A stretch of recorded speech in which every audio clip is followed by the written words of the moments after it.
Ja, hallo zusammen, ich bin der Tobias und es freut mich, dass ihr den Weg zu mir gefunden habt. Ja, ich bin immer noch in der Nationalparkregion im Schwarzwald unterwegs auf den Genießerpfaden. Ja, und mein heutiger Genießerpfad hat mich auf den Gipfel des höchsten Berges des Nordschwarzwaldes geführt. Ich habe mich entschieden für den Genießerpfad Mummelsee Hornisgrinde-Pfad. Ich hoffe, ich habe es jetzt richtig ausgesprochen. Ist ein etwas kürzerer Weg. Höchster Berg Nordschwarzwald, denkt man gleich, oh, ganz, ganz viele Höhenmeter. Alles halb so wild. Man fängt auch bei dem Pfad relativ weit oben an. Ja, und wenn ihr wissen wollt, ja, wie ich jetzt auf dem Pfad hier hochgekommen bin und wie es von hier aus dann weitergeht, würde ich sagen, bleibt dran. Ja, und wünsche ich euch viel Spaß beim Schauen.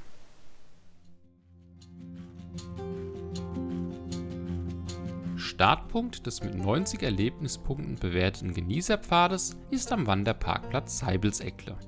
Da ich frühmorgens startete, stand mein Auto noch etwas einsam am Fuße der dortigen Skipiste. Vom Parkplatz aus ging es zunächst auf Asphalt unter der Schwarzwald-Hochstraße hindurch und über einen breiten Forstweg bergan.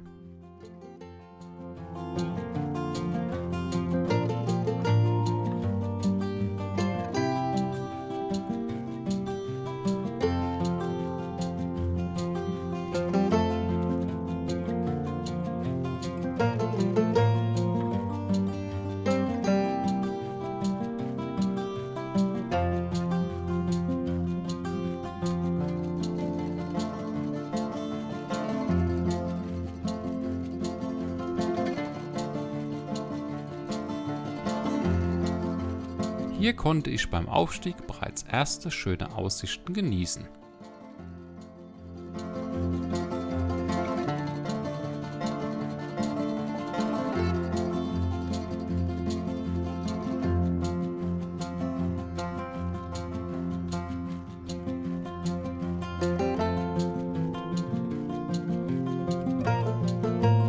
Kurz vor der Schwarzwald-Hochstraße musste ich einen frisch aufgeschütteten Weg passieren und folgte sodann über einige Dutzend Meter der Hochstraße. So kam ich zum ersten Höhepunkt des Weges, dem Mummelsee. Dies ist ein ca. 3,7 Hektar großer Karsee, welcher unterhalb des Gipfels der Hornisgrinde liegt. Er zählt zu den am meisten besuchten Seen in Baden-Württemberg, was ich nur bestätigen kann. Rundherum war es recht voll. Der Genießerpfad führte mich einmal um den See herum, bevor es endgültig in Richtung Berggipfel weiterging.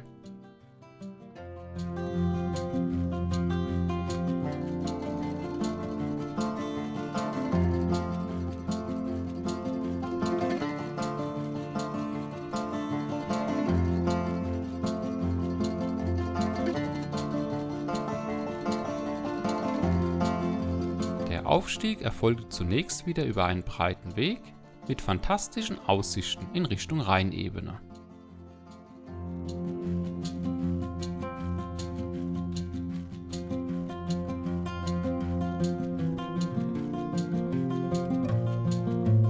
Die letzten Meter vor dem Gipfelplateau legte ich über einen schönen felsigen Pfad zurück.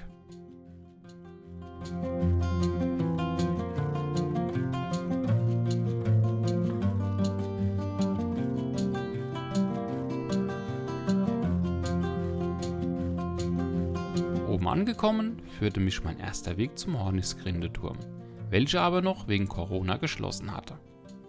So genoss ich vom Rand des Plateaus zunächst noch ein wenig die Aussicht, bevor ich mich auf meinen Weg entlang eines Hochmoores an die Umrundung des Gipfels machte.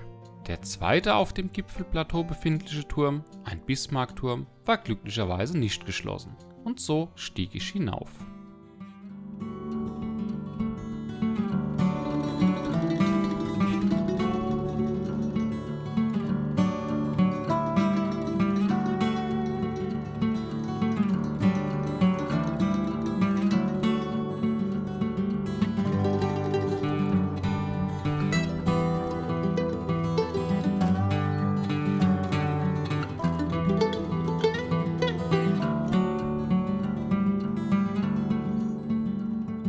Nach dem Bismarckturm ging es wieder zurück in Richtung Startpunkt. Auf einer Bank am Rande des Gipfelplateaus genoss ich erneut die Aussicht.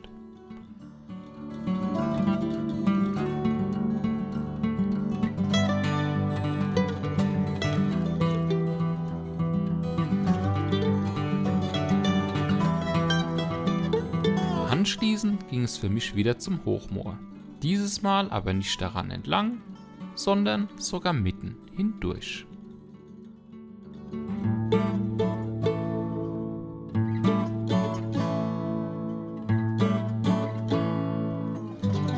Ein letztes Highlight vor dem endgültigen Abstieg ist der Dreifürstenstein am südöstlichen Rand der Hochfläche. Dieser Stein markierte seit 1722 die Grenzen der Markgrafschaft Baden, dem Herzogtum Württemberg und dem Fürstentum Straßburg. Von nun an ging es bergab in Richtung Startpunkt über einen sehr felsigen, teilweise etwas anspruchsvollen Pfad.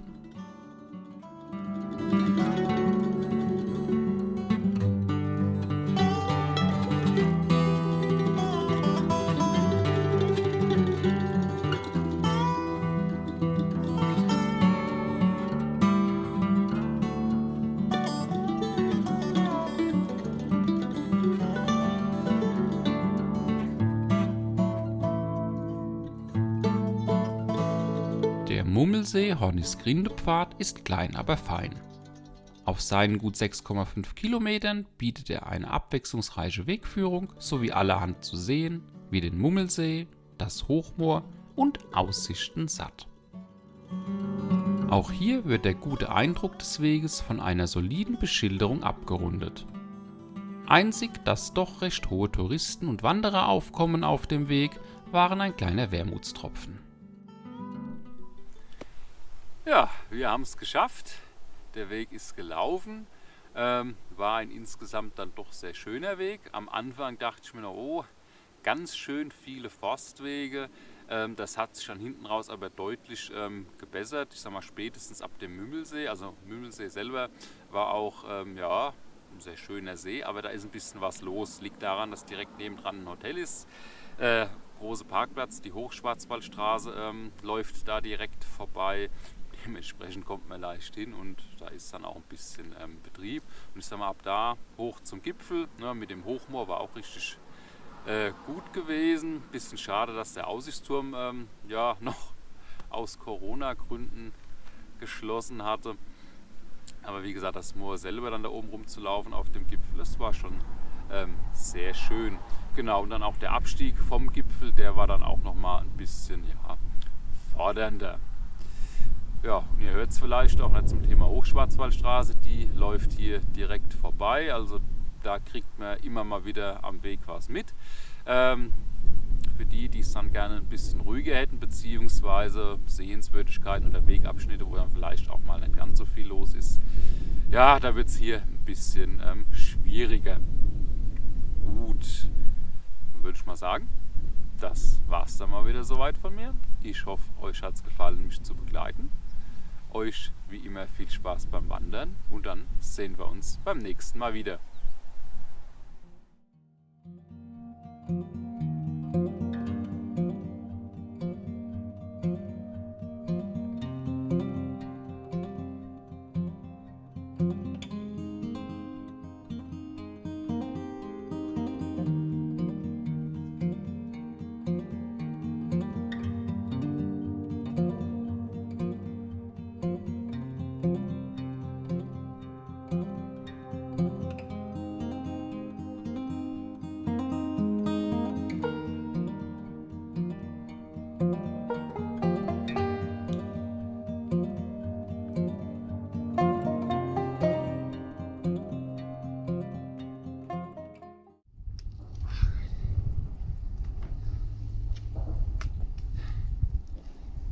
Da seht ihr die Nachteile, wenn man allein unterwegs ist.